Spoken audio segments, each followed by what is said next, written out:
Good morning, everyone. Good morning. Jai Hind. Namaskar.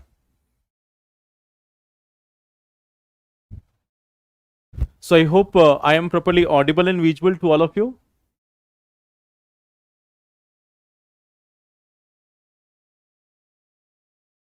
Good morning. Okay. So last night UPSC prelims result was declared. I think you have got the news.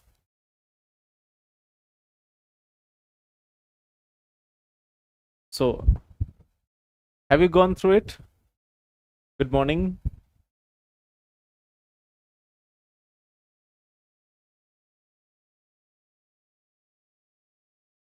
Yes. So I'm not going to ask that what has been your performance, but you know that like next year you have to work very hard. You have to work regularly in order to make sure that next time when this PDF is released, your roll number should be there.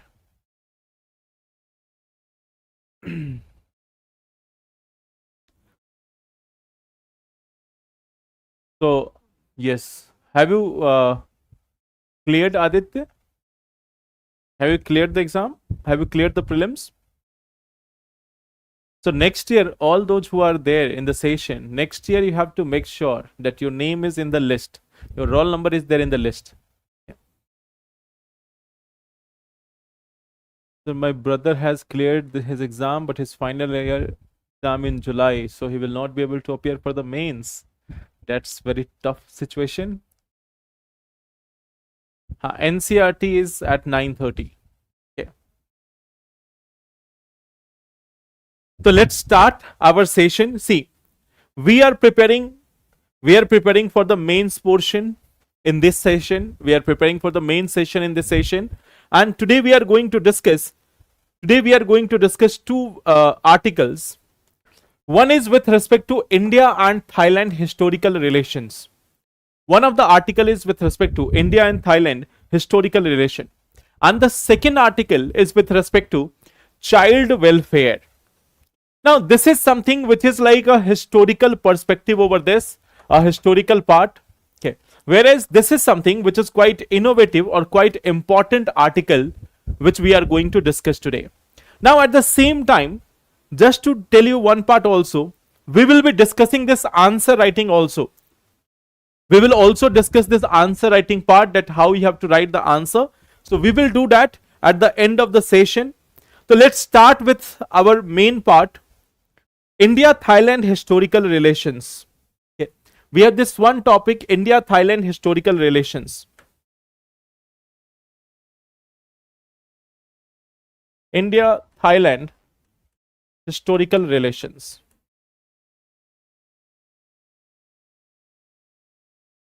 So there is this one article that which is talking about the India Thailand historical relation, and what we see here, that it is giving us a glimpse of how the things has been going there in the past, how our relations have started, how it continued during the time of World War, Second World War, and so on. Okay.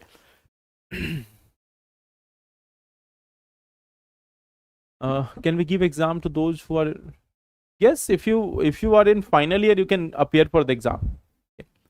If you are in final year, you can appear for the exam if you are getting the mark sheet before the mains. If you are not getting the mark sheet before the mains, then you cannot appear. Okay. So here we have India Thailand historical relations. So let us see this one thing. Okay. There was a visit of Ravindranath Tagore in 1927. Okay.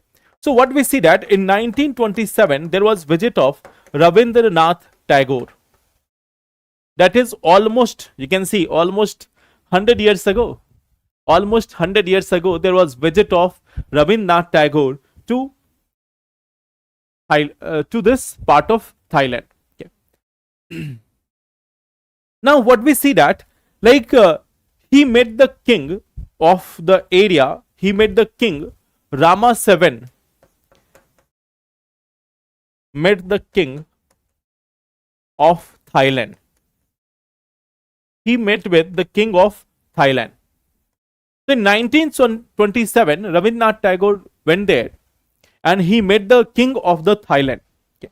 Now here he talked about he discussed about this, and there was discussion about deep civilizational linkage. There was discussion on deep civilizational linkage between India and Thailand. So there was this discussion about the deep civilizational link between India and that of Thailand. Okay. There was in fact sharing of traditions. There was in fact sharing of traditions, like there is Ramayan and Thai Ramakeen. Okay. You will find that certain tradition exchange, which you can say, which was taking place during this time. Tradition exchange which was taking during this time, there was Ramayan, and then there was also this Thai Ramakeen. Okay. There was also Thai Ramakeen. Okay. Then there was discussion about religion, philosophy, etc. Religion, philosophy, etc. So this was the beginning of the modern relation between India and Thailand. This was the beginning of the modern relation between India and Thailand. There was discussion about the history, the deep civilizational linkages, Ramayan. Okay. So this was something where we can say that the new if you have any other question on that, what we can do if we are 21 years of age or any other question, so then you can ask it at the end of the session. Right now we are discussing the editorial, so if anything comes in between of that, then the entire flow breaks. Okay. So at the end of the session you can ask your questions. Okay. Now what we see that, so this was the first time that India and Thailand historical relation had started in 1927. Now what we see that after this portion in 1932, again we see that there was arrival of Swami Satyanand Puri. There was arrival of Swami Satyanand Puri.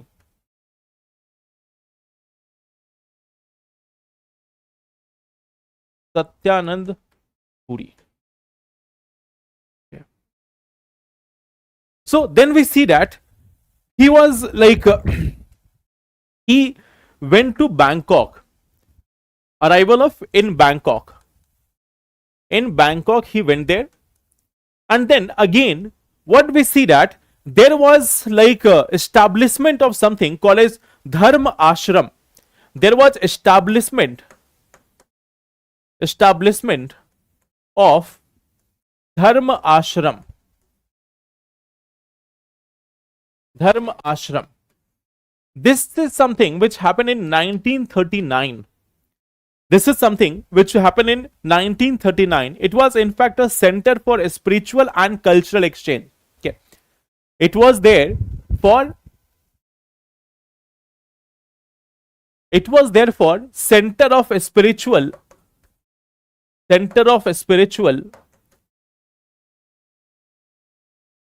and cultural exchange. So what we see here that when we talk about India and Thailand relation, it started in 1927. The official, or you can say that the modern relation between India and Thailand started in 1927. Then we see there was another milestone, that was in 1932, a visit by one of the persons, Swami Satyanand Puri, in Bangkok. He led to the establishment of Dharma Ashram also. And this was initially a center for a spiritual and cultural exchange. But gradually what we see that this one institution later on transformed. This one institution which we see, it has transformed into another form. Okay. During this Second World War,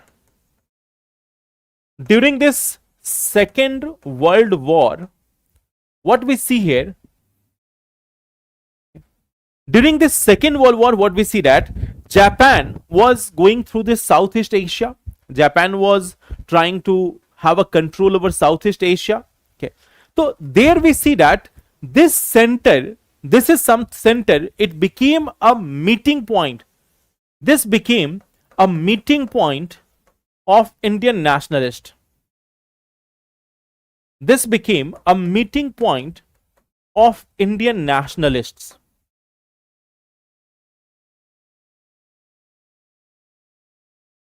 Like the freedom fighters who were there, you may have seen that many people were organizing in Burma, some people were organizing in this part of Thailand, some people in Japan, some people in Russia, even in outside of India, in US also, many peoples were organizing different movements.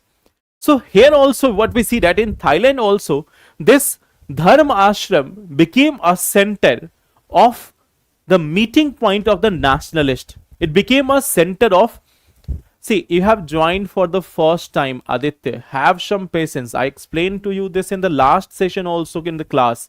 Have some patience. You are joining the class for the first time, so you cannot understand it in just a first topic. And that too, this is one topic which is talking about the international relation reference. So have some patience.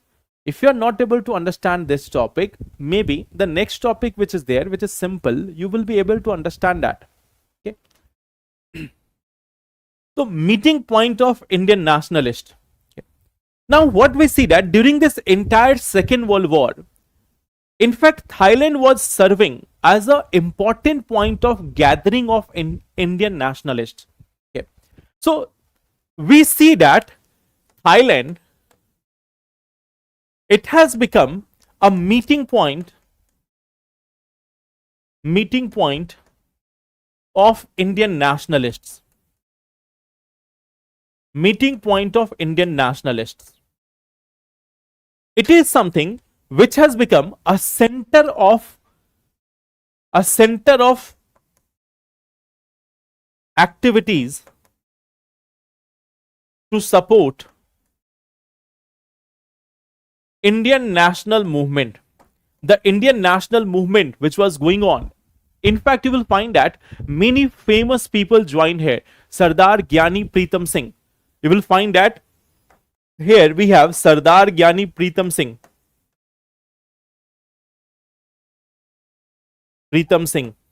Then we see that Subhash Chandra Bose. Many of the important leaders went there in order to gather the support for Indian national movement. Many people went to Thailand to get this support for the Indian national movement. It became a very important center for diaspora-led Indian national movement. Okay.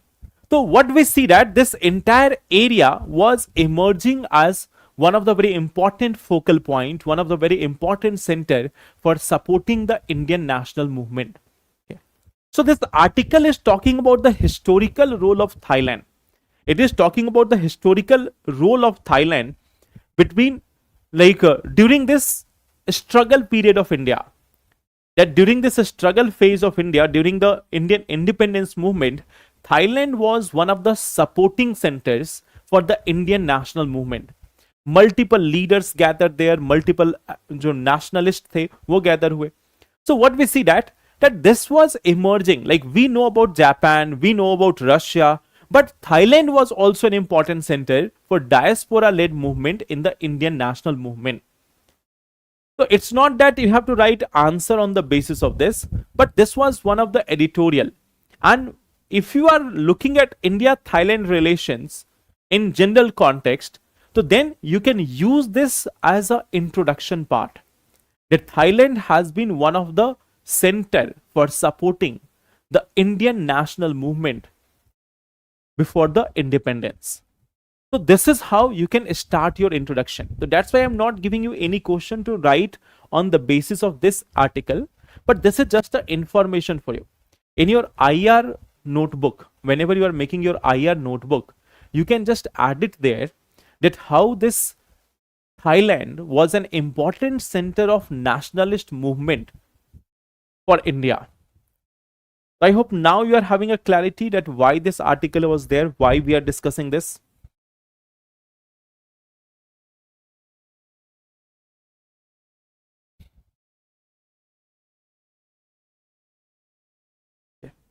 So right now also this dharma ashram which was there, right now also it is there, but now it is more of like a center where information is being shared. Many books are there, many photographs are there.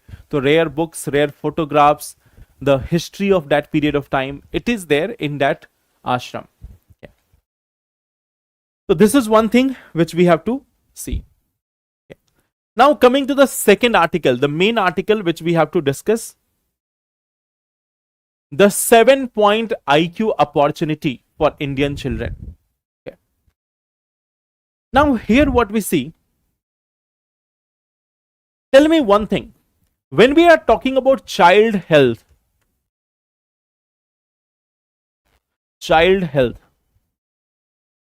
recently there was a data of National Family Health Survey.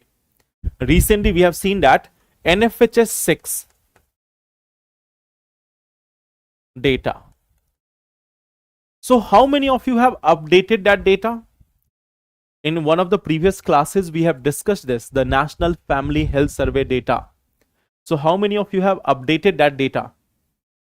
We have seen that there is a reduction in wasting, also reduction in stunting, also nutrition figures are improving, severe wasting has also decreased. Okay. So I think you all have updated the data. Okay. So this is one thing which you have to do. In our previous classes we have already done this, update it. Okay. In our previous classes we have discussed about this one part, that in the National Family Health Survey, if we talk about the key highlights,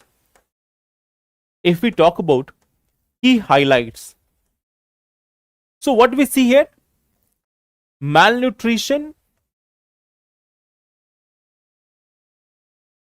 this is something which is decreasing. Malnutrition is decreasing. We have seen that there is a positive phase, the malnutrition is decreasing. Whether we talk about wasting or stunting, or if we talk about infant mortality rate, if we are talking about child mortality rate,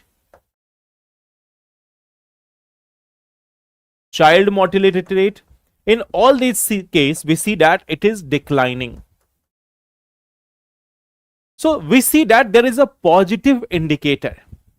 We see that there is a positive indicator here, that we see that the health figures are improving. The physical health figures are improving. So there is no such challenge in that. We see that this is something which is going good. We have got a number of schemes. PM Poshan scheme is there. Then Matru Vandana Yojana is there. We have got the free ration delivery to 80 crore people. So we see that a huge benefit is there with respect to health outcomes now. The infant mortality rate is even lower than the global average. We are performing better than the entire world in terms of infant mortality rate. What we see that it has come down to 26-27. The global average is more than that. Then at the same time, even in child mortality rate, we are doing better. There is still the problem of stunting, wasting, but yes, it has also been declining.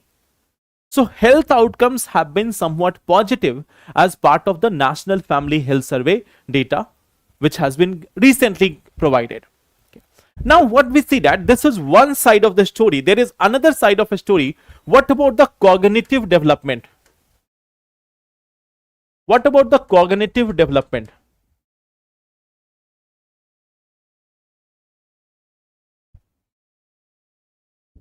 What about this one part, the cognitive development? What's happening on that ground? Okay. When we are talking about a child, what we see that, like during the first year, the gray matter increases by 149%. Okay. When we talk about the child's brain, what we see that gray matter increases by 149%. Then we have the cerebellum. This is something, the cerebellum, it is something also increases by near about 240%. This is during the first year.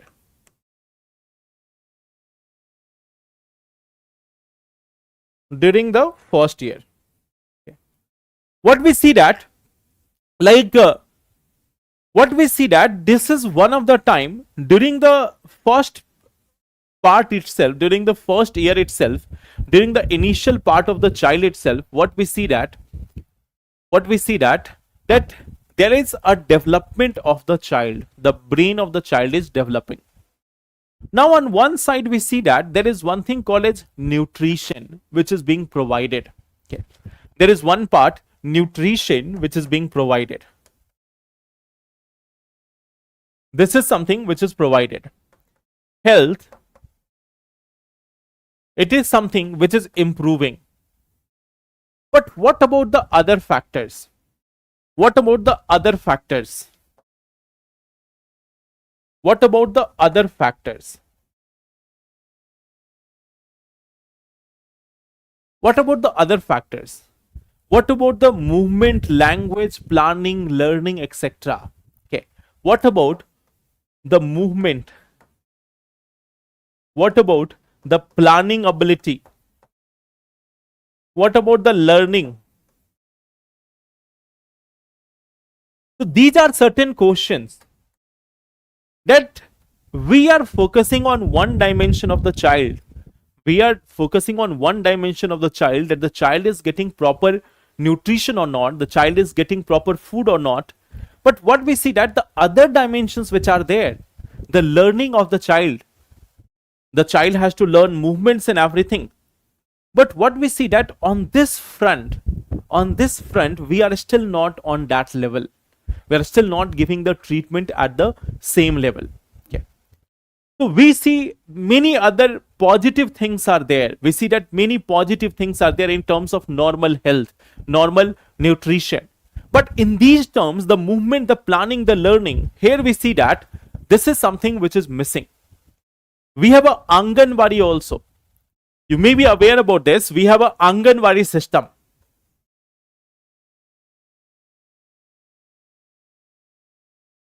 So, can you tell me what is the role of this Anganwadi? Anyone? See, there is one information for all of you. This year, we are not going to have the Adhyan batch as of now. Okay. So, it has been decided that we are not going to have Adhyan batch in this year. And so, you can rely on the current affairs which is going on in this YouTube only. So, we are having the YouTube sessions regularly. We can focus on that part, but this year we are not going to have the Adhyan batch. So now tell me about this part, the Anganwadi system which we are having.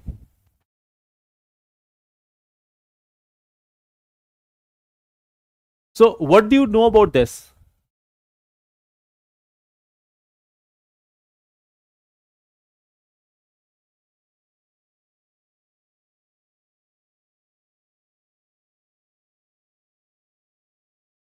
The Anganwadi system. Are you aware about this? What does the Anganwadi do? We have one thing, they are providing some supplements. They are providing some supplements. We also see that especially for the infants, or you can say that the children under 5, those who are not school going. Okay, those who are not school going children, they are getting, okay, children under 5,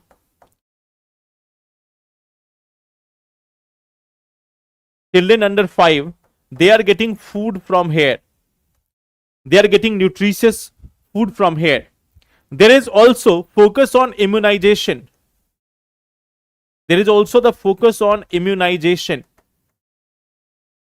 There is a focus on immunization also. We have seen as part of National Family Health Survey that the immunization performance has also improved. The immunization has also improved. It is more than 88-89% now. So our immunization figures are also going better. Okay. So what we see that all these things are being worked here. But again, that missing factor is the cognitive development. The cognitive development. See, a food is something which is very much essential for a child. A food is something which is very much essential for a child. But do remember one thing, at the same time, the environment in which he is being raised or she is being raised equally matters a lot. Okay. It is also something which is equally mattering a lot. Like there are certain examples. What we see here, like there is a evidence from international research, Jamaican study in 1980s. Okay. So there was one thing, a research on stunted children. It says that nutrition improved physical growth and health, but nutrition plus psychosocial stimulation, this is something which produced larger gains in cognition. Okay. So what we see that nutrition is one part which can help in reducing the stunting, but there is one another part, that nutrition plus psychosocial stimulation like love, talking, playing, responsive interaction, this is something which produced larger gains in cognition. So the lesson is quite simple, that emotional and cognitive stimulation is as important as food. So we have one such example from Jamaica also. We have another example from India. Okay. We have another example from India also. Like, let me show you. Okay. So what we see, there are certain children who were exposed to iron deficiency and high lead levels. They have a scored level on developmental and cognitive assessment. Okay. Even some children were there who were having physically normal in height and weight, and still cognitive deficit was there. So the environment, the conditions in which a child is being raised is very much important part. The environment, the conditions in which a child is being raised is as much important part as a food. So then what should be the ideal approach? What should be the ideal approach? First thing is, of course, a nutritious food. We of course required a nutritious food. This is something which is required. Plus, what we see that there is a requirement of healthy environment.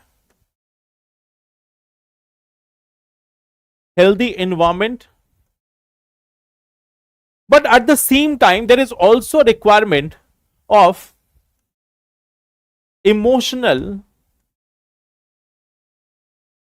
and psychological support.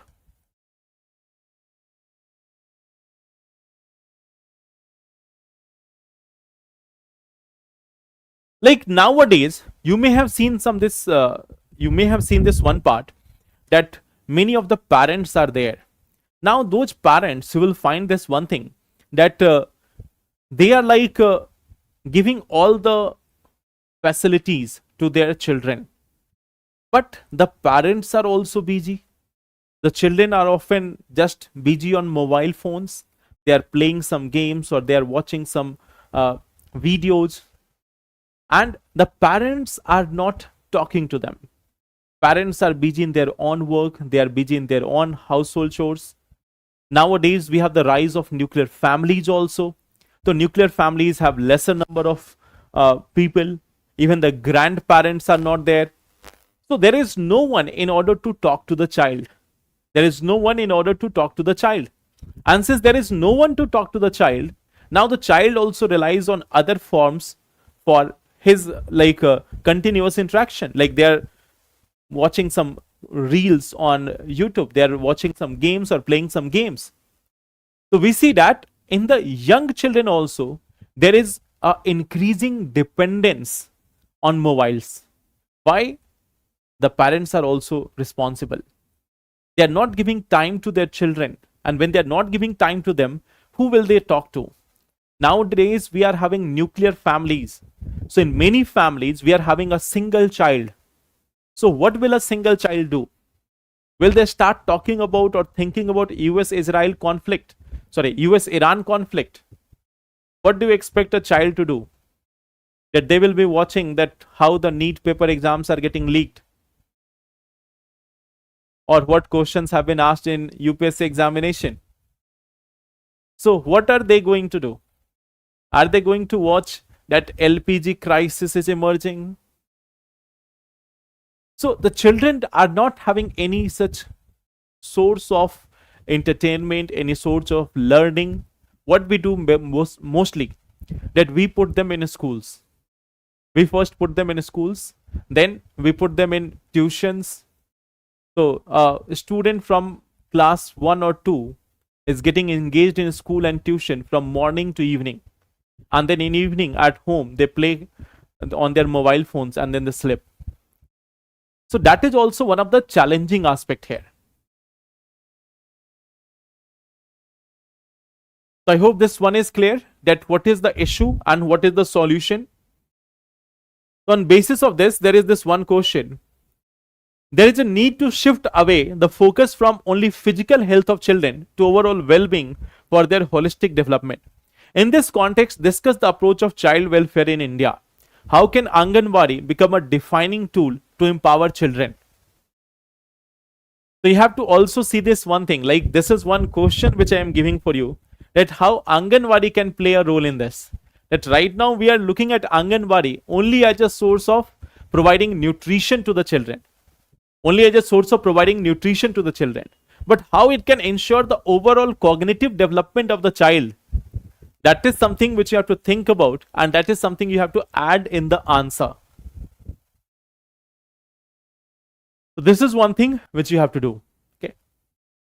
Now, coming to the question part. We were having this one question. Water crisis in India needs multi-dimensional reforms. Discuss. Okay, I will come to your question. See, many of you who have not cleared the examination this year, see, the questions were tough. Okay.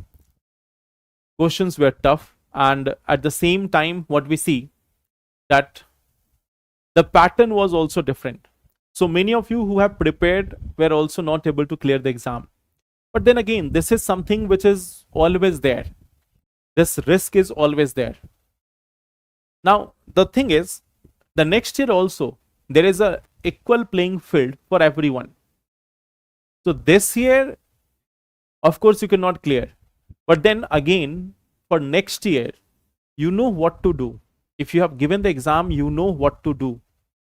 So don't fall into those traps that what to do now, what not to do now.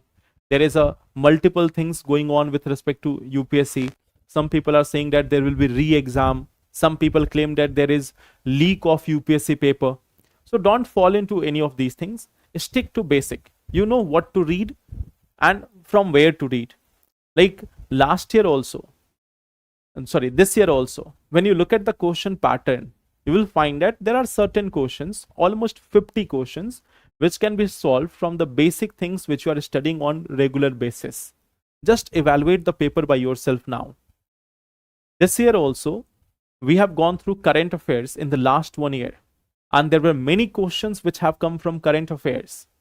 There are many questions which we have discussed in our classes, which has come from the current affair portion. So just go through that. It is beneficial for you. Okay. Anjana, there is one time constraint issue. Right now, there is a time constraint issue. That is why I'm not able to add it. For this class also, we are starting at 8:15 and then we are ending it at 9. So I think after Thursday, this one part will improve. But for the 6 to 7 p.m. class, there is a time constraint. That is why I'm not able to add questions in there. Now, how many of you have written this? Water crisis in India needs multi-dimensional reform. How many of you have written this answer? When we talk about this, what will be the approach? First of all, introduction. Here you have to give some facts. Here you have to start with some facts with respect to water crisis. Here you have to give certain facts with respect to water crisis. That is number one part which we have to do. That is the first part which we have to do. Second thing is, now water crisis in India needs multi-dimensional reforms. So first of all, you have to discuss about this one part. You have to discuss about this one part, that what is the nature of water crisis? Nature of water crisis. What is the nature of water crisis in India, or what is the extent of water crisis? Extent. Like in how many areas, in what areas, from plain to hilly areas, from rain-fed areas to drought regions, what are the conditions? Then we will also talk about this one thing, that factors responsible. Factors responsible for it. That what factors are responsible for this water crisis. Okay. Then you will talk about the multi-dimensional reforms. Multi-dimensional reforms. This is going to be the main part of your answer. Main part of your answer. More emphasis should be here. Multi-dimensional reform. Then you can make a flow chart of existing schemes.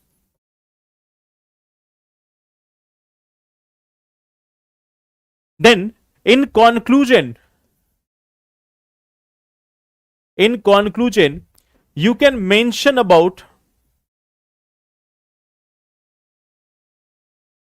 global example or Piplanthri model.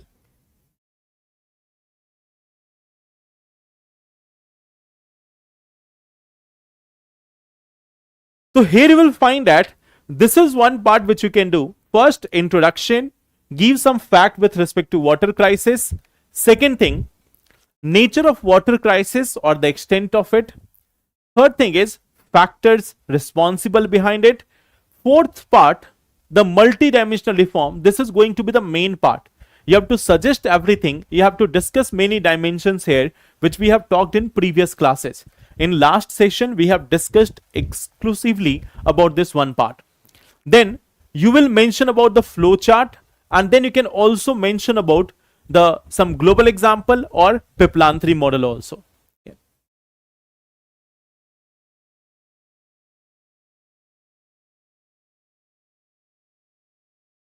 Okay.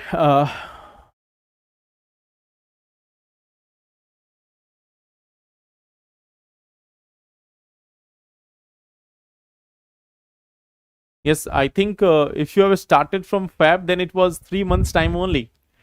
So even if you have solved like 20-30 questions, then also you are quite good. Sir, in GS paper first, I thought I had got the CSET paper by mistake. I didn't get you. Acha, you are saying about the length of the question. So did you join mains first? Do I have? So did you join MENA first? I can't understand. Do I have to tweet whatever you are telling me? I could not understand this part. Main causes of environment versus human factor. Main causes of environment versus human factor. I mean, like here you can talk about the multi-dimensional factor. Why this water crisis is there? Environmental factors, the climatic factors, you can mention that. Human factors also you can mention. Okay. Then you have, sir, can you show the places on the map where there is water crisis? Right now I don't have the map. But if you want to see, you can see the Niti Aayog report on this. If you look at the Niti Aayog report on that part, Rishabh, then you will see there that in which portion we are having water crisis. Okay. If you're asking that can we show using a map that which areas are having water crisis in India, if you want to show that in answer through a map, then it's very interesting. Then it's quite good. Yes, right now, Anjali, you are saying that your brother is in graduation final year. So, first of all, by any chance, there is no such option that the result will be declared before the mains. So, when the result is not declared, you will not be able to fill the form of mains. Leave the part of like whether exam can be given or not. If you are not having the result of final year, you cannot even fill the form for the mains.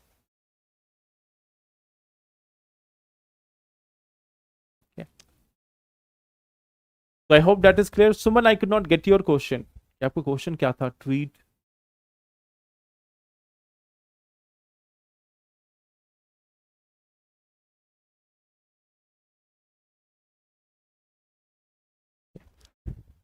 So I hope everything is clear now. So let's meet then again tomorrow. For 2027 you can prepare. For 2027 you can prepare. There is no issue in that. There is no issue with respect to 2027. You can always prepare for that. Okay. So that will be all for today. Write the answer which I have given to you. And then let's meet in the next session and then we will talk about it. Okay. I have my CA IPCC certificate. Whether I should mention this in my exam application form? Yes, you should. You should be mentioning about it. Although there is a chance that they will be asking question from you about this, but it is best to show the things rather than hide it. Because when you are hiding it, then it becomes a challenge. CA final is pending, no problem in that. If your final is pending, then you can skip. If your final is pending, then you can skip. Otherwise, if final is complete by the time, then you have to mention.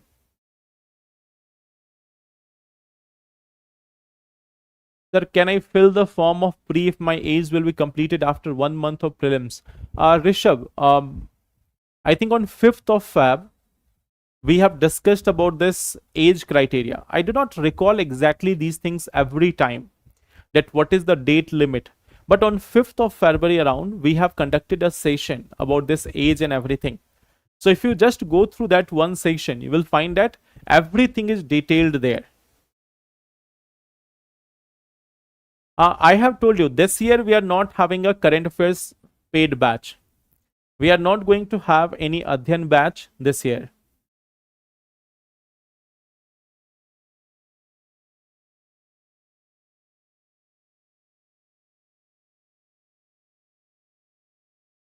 I have said you that we are going to bring, but now it has been decided that we are not going to have a batch, and it's not my call.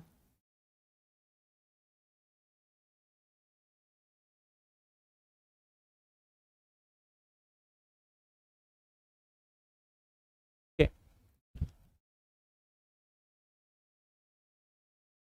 Okay, it is your last attempt in 2027.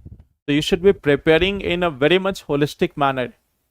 Should be preparing in a very much holistic manner. I know the pressure will be huge, but then yes, if you maintain that consistency, then you can do it.